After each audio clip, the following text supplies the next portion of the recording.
pues dejamos que Óscar nos lleve la reflexión de esta mañana y que nos tenga muchas cosas que decir. Bueno, o pocas, pero chulas.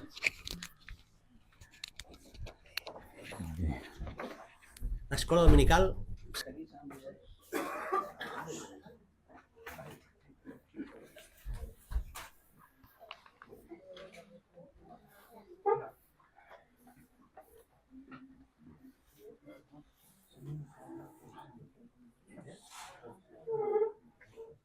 Bueno, supongo...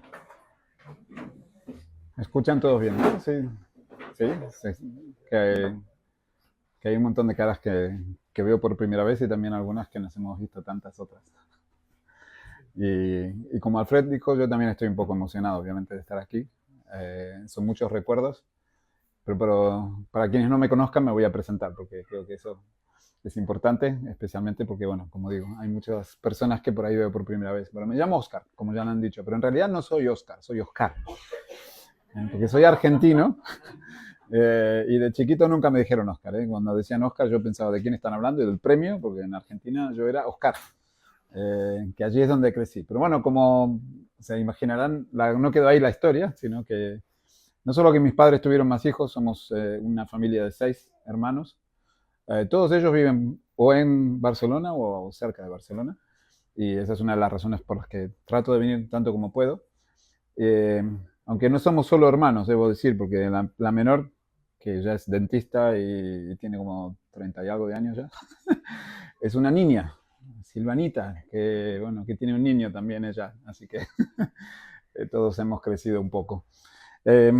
Y vine a la comunidad hace casi 20 años, ¿no? Eso fue entonces cuando, como tantos otros argentinos, mi familia emigró y con ella, bueno, yo fui el último que cerró la puerta. Yo, en realidad, tuve algo que ver con la decisión de venir a Barcelona, pero eso es otra historia para otra vez. Y allí fue que conocí a muchas de las personas con las que hoy me vuelvo a ver. Son casi 20 años y como decía Gardel, que 20 años no es nada. Pero como dijo alguien que lo criticó, claro, porque él los pasó en París. Pero bueno, yo los he pasado en muchos otros sitios, no solo en París. Y bueno, y no estoy solo. En el tiempo en el que vine a esta comunidad y me conocí con algunos de ustedes también, en alguno de esos momentos conocí a Terji, que es la razón por la que también hemos ido y venido de Finlandia, ¿no? Porque han escuchado Finlandia, alguien puede preguntar, pero bueno, ¿qué hace una argentina en Finlandia? Es una buena pregunta. Lo que hace una argentina en Finlandia es compartir una familia y compartir una vida con Terji, que también vino, y aquí nos casamos, de hecho, en este mismo sitio. Por lo tanto, digo, hay un montón de recuerdos, y de gente que ya no está aquí, pero bueno, también eso hace parte de la historia. Y esta mañana no estamos solos tampoco, porque están Santiago y Leila, que venían un poco contrariados, porque claro, para ellos venir a la iglesia, sentarse, y encima viene a hablar el padre. O sea, como si no fuera suficiente con escuchar al padre en casa, también lo tienen que escuchar en la iglesia. Pero bueno, espero que no lo pasen tan mal hoy. Después cualquier cosa me dicen con honestidad lo que piensan. Y esta mañana, en este contexto que estamos de visita, después de habernos ido, volvimos con la familia en el año 2018. Pasamos 2 años aquí en la comunidad, con los niños también, y el 20, después de COVID, volvimos a Finlandia. Y por lo tanto esta mañana es un regreso tanto de tantos otros, pero bueno, con la esperanza yo todavía tengo de volver, ¿no? De volver. No con la frente marchita, pero volver al fin. Así que esta mañana, con esa pequeña introducción para contar un poquito de mí, yo vengo de un trasfondo ateo.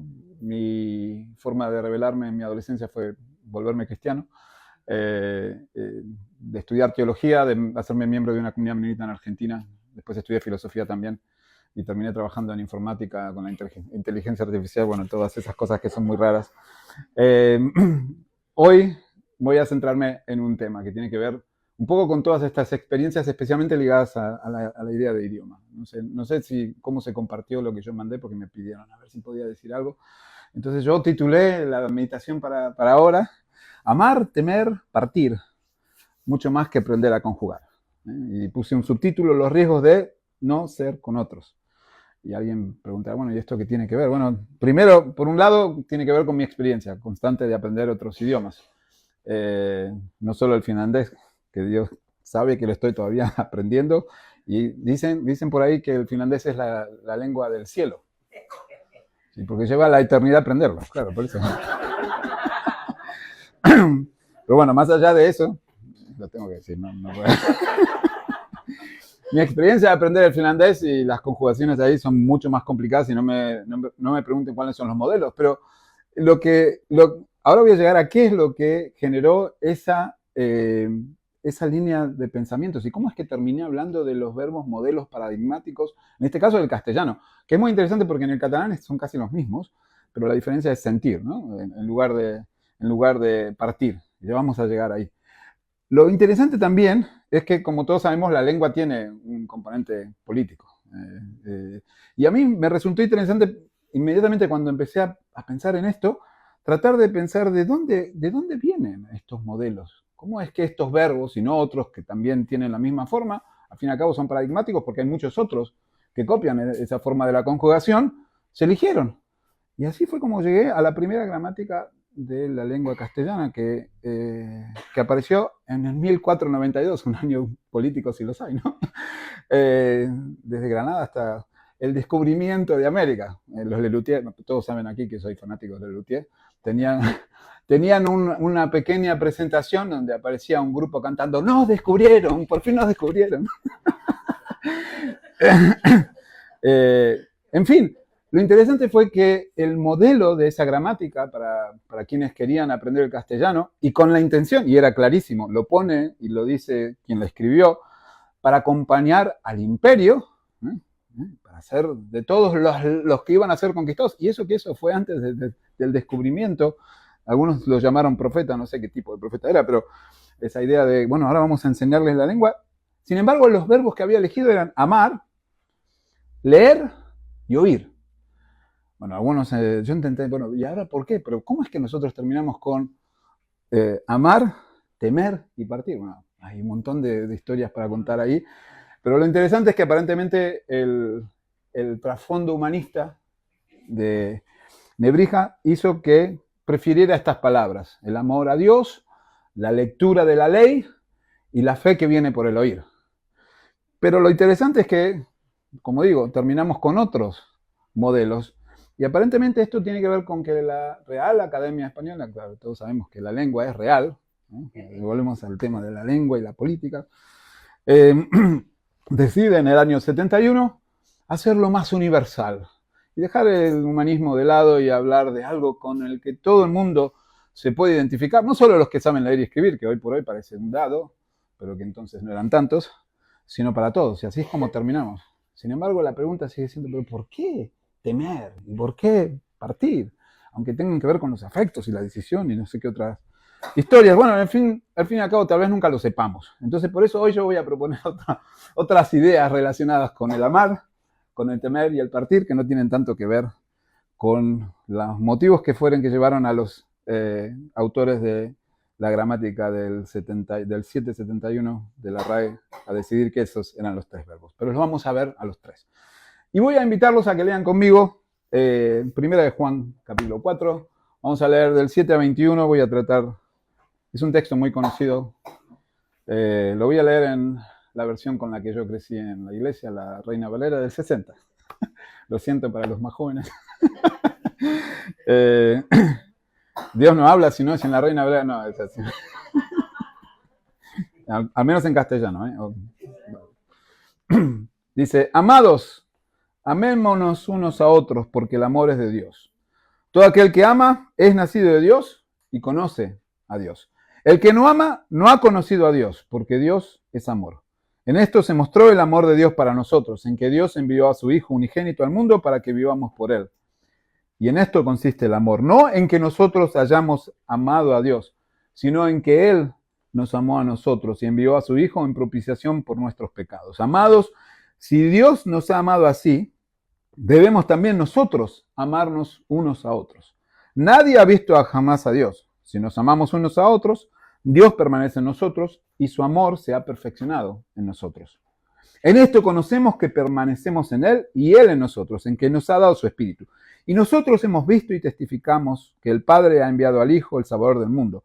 Todo aquel que confiese que Jesús es el Hijo de Dios, Dios permanece en Él y Él en Dios. Y nosotros hemos conocido y creído el amor que Dios tiene para con nosotros. Dios es amor, de nuevo el tema, y el que permanece en amor permanece en Dios y Dios en Él. En esto se ha perfeccionado el amor en nosotros, para que tengamos confianza en el día del juicio. Pues como Él es, así somos nosotros en este mundo. En el amor no hay temor, sino que el perfecto amor echa fuera el temor, porque el temor lleva en sí castigo, de donde el que teme no ha sido perfeccionado en el amor. Nosotros le amamos a Él porque Él nos amó primero. Si alguno dice, yo amo a Dios y aborrece a su hermano, es mentiroso. Pues el que no ama a su hermano, a quien ha visto, ¿cómo puede amar a Dios a quien no ha visto? Y si nosotros tenemos este mandamiento de Él, el que ama a Dios, ame también a su hermano. Primer modelo de los verbos, el verbo amar. ¿Qué es el amor? Bueno, lo hemos visto tantas veces, especialmente si tenemos una cierta historia en la comunidad de fe, en la iglesia. Es uno de los temas que en el cristianismo es central a nuestra fe, el amor.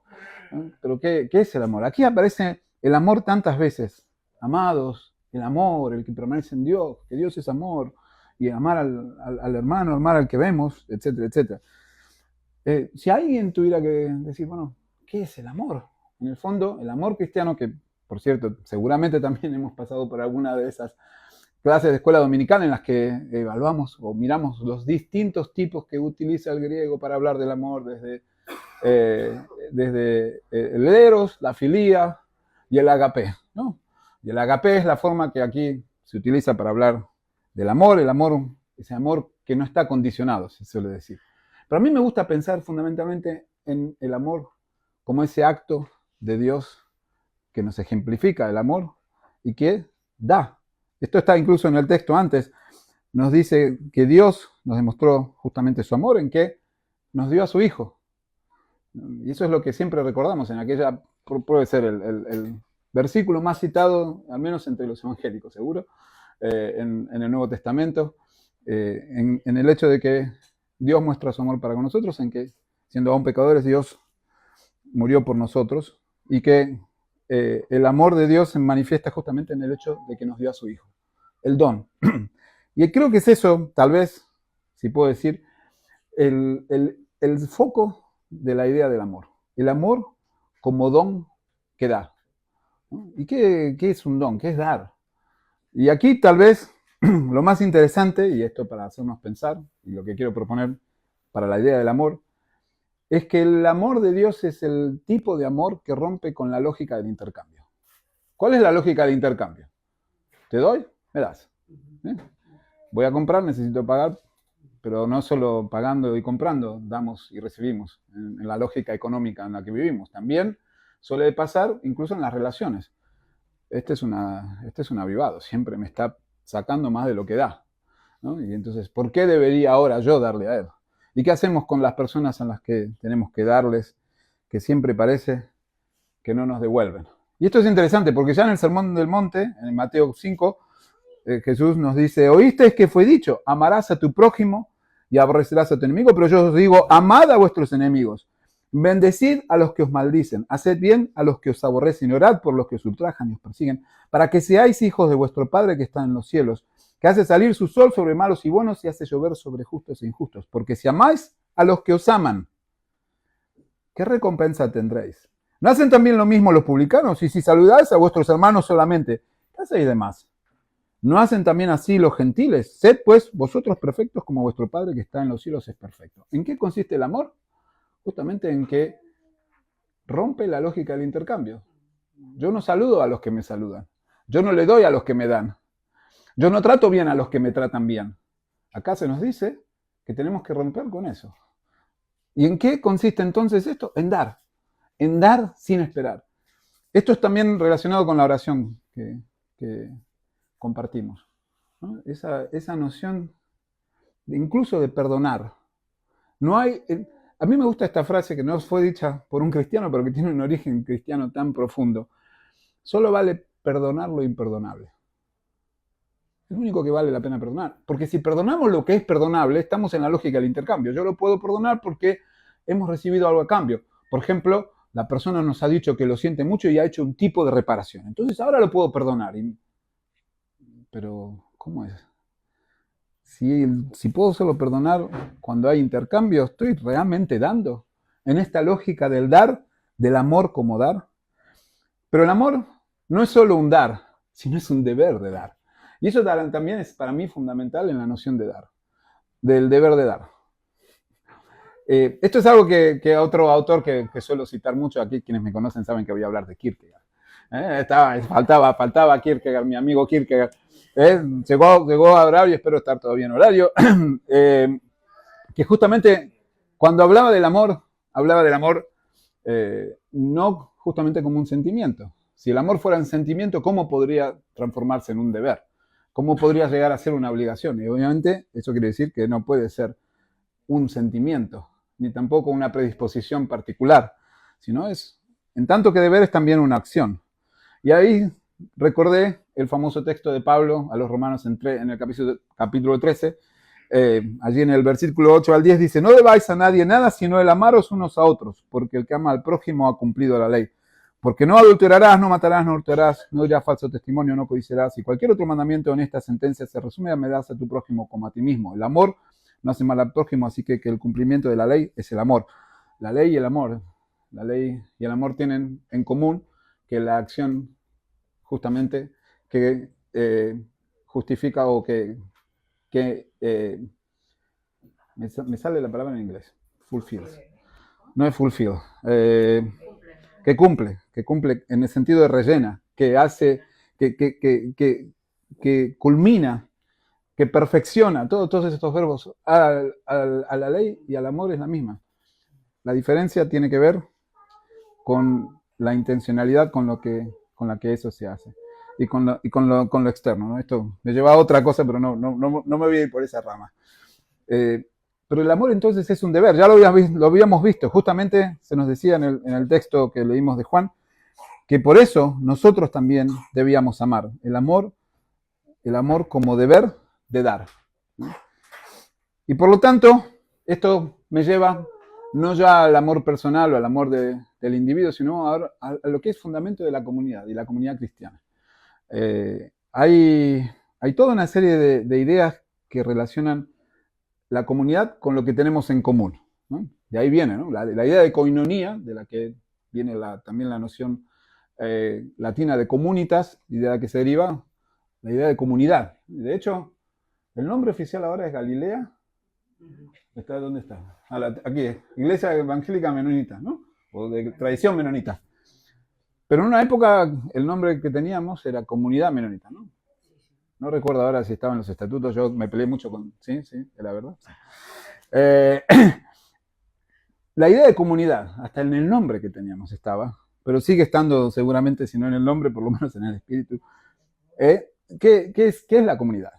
La comunidad es tener algo en común. ¿Y qué es lo que los cristianos tenemos en común? Obviamente, cuando participamos de la cena, siempre nos recordamos unos a otros que lo que tenemos en común es una fe que se manifiesta en ese acto de tomar el pan y beber el vino. Pero además uno podría decir, lo que tenemos en común es ese deber de amar. Y eso, el deber como lo que hace a la comunidad, es también lo que hace a las comunidades en general. Una comunidad siempre tiene un deber de estar unos con otros, de dar unos a otros. Sin embargo, si es el deber de dar y el don como deber, la cuestión ya empieza a pasar más allá de la lógica del intercambio. Entonces, ahí se nos complica. Y eso tal vez sea lo que quiero también dejar si pensamos en esto del amor como deber en el contexto de una comunidad. ¿Qué queda de la comunidad si lo que la comunidad tiene en común es el deber de dar? Pero no solo de dar interno a la comunidad, sino de la comunidad como sí de darse al mundo. Y eso es un riesgo. Y tal vez aquí voy a hacer la transición al temer.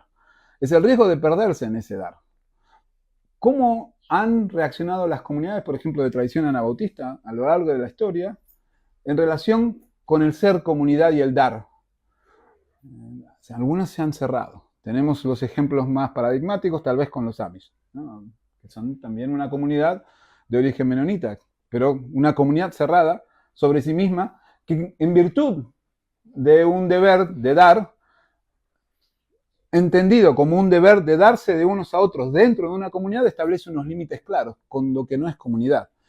Y es por eso que hay un autor italiano que habla de la comunidad en relación con la inmunidad, que tienen las dos palabras, él las interpreta como deber, el munus, pero una como la suspensión del deber, esa es la inmunidad. Y yo podría hablar mucho porque cuando estuvimos aquí nos fuimos justamente en medio de COVID, y toda la noción de inmunidad, de buscar una vacuna, de protegernos ¿de qué? Siempre está ahí la tensión entre el amor que se diluye a sí mismo. En el fondo, el dar de Jesús es también un darse que lleva a la cruz.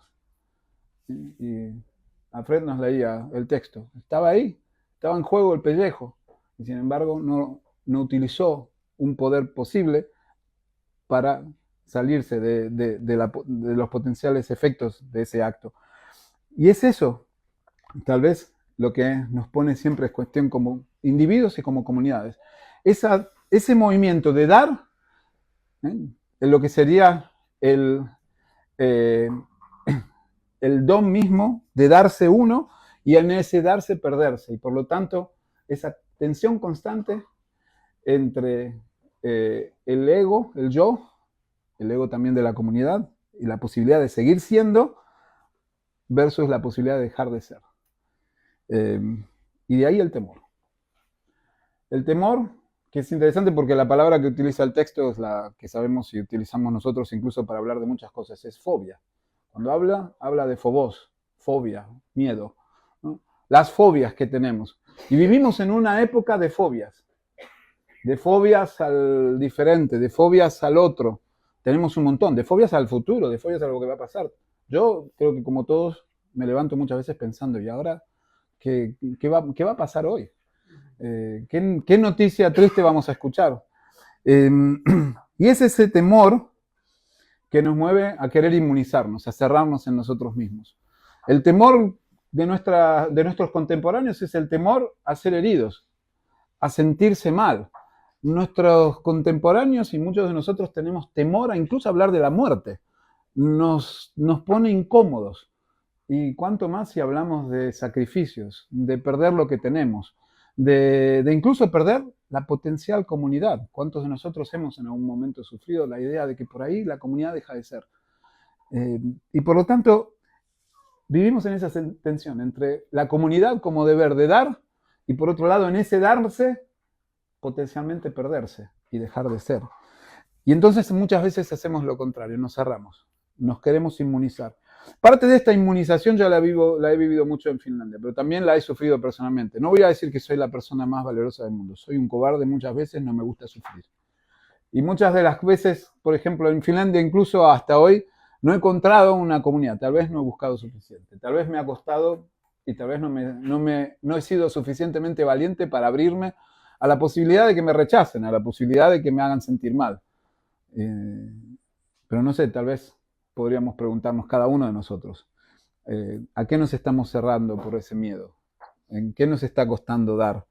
¿Qué es lo que estamos llamados a dar y sin embargo no damos? Y especialmente, ¿quién queda por fuera de nuestra comunidad por miedo a perder a la comunidad misma? Por lo tanto, amar, temer, y no puedo pensar sino ahora en partir, ¿no? Partir tanto porque partir también deja lo partido, partir en el sentido de separar, pero también partir como movimiento frente al temor, huir, que también es otro verbo que conjuga con el mismo modelo. Sin embargo, ahora voy a llegar ahí, tenemos opciones. Sin embargo, y antes de llegar al sin embargo ese, el primero, es que frente al temor de perderse y asumir ese riesgo, empiezan en nosotros y en nuestras comunidades una serie de movimientos. El temor al contagio y por lo tanto partir de la posibilidad de contagiarse de lo diferente, de la enfermedad, pero también del pensamiento extraño, o incluso de un lado o de otro. No voy a hacer menciones ni de derechas ni de izquierdas. simplemente la exposición, el peligro de la no reciprocidad. ¿Qué si nosotros damos y sin embargo no nos dan de vuelta? Y eso es tan común y pasa especialmente en la lógica del mercado que ahora aplicamos a todo, hasta las relaciones. La gente saca la calculadora, a ver, ¿me conviene estar con esta persona? ¿Cuánto me da? ¿Cuánto obtengo? ¿Qué bien me hace sentir a mí frente a lo que yo pongo en la relación? No, yo pongo mucho más que esta persona. Y tenemos, no digo que no hay razones de salud mental que no impliquen que a veces uno tenga que protegerse, pero desde una perspectiva teológica y bíblica, el llamado es siempre a dar. Y ahí está también otro hecho a pensar y a poner en cuestión. La misma disolución de la comunidad. A mí me gusta siempre pensar en el riesgo más peligroso, si se puede decir de esa manera, es siempre a ese peligroso quizás. No hay nada más duro para mí al menos, y para muchos de nosotros, que pensar, ¿y si? El peligroso quizás. No tener seguridad, no tener plan, no saber qué pasa. Entrar en una relación y no saber cómo va a terminar y qué me va a costar. Y por eso, inmediatamente, cerrarse, partir. Y sin embargo, el peligro está ahí y el resultado también. Vivimos una crisis de aislamiento. Uno de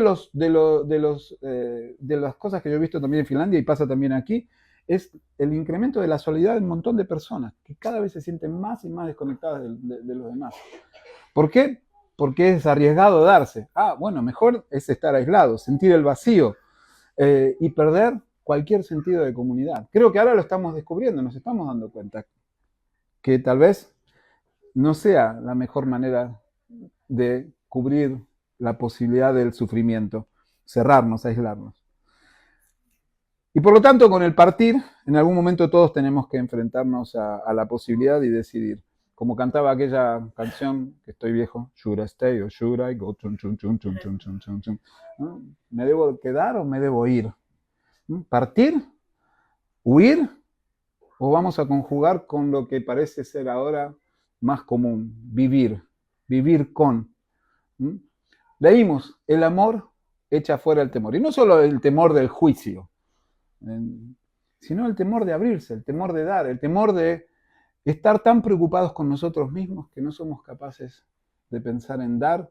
Y en esa experiencia increíble, que era también parte de lo que leímos en esa oración, que cuando damos, recibimos, pero no damos para recibir, ese es el truco y lo difícil, sino que justamente en el acto de vaciarnos nos encontramos plenos.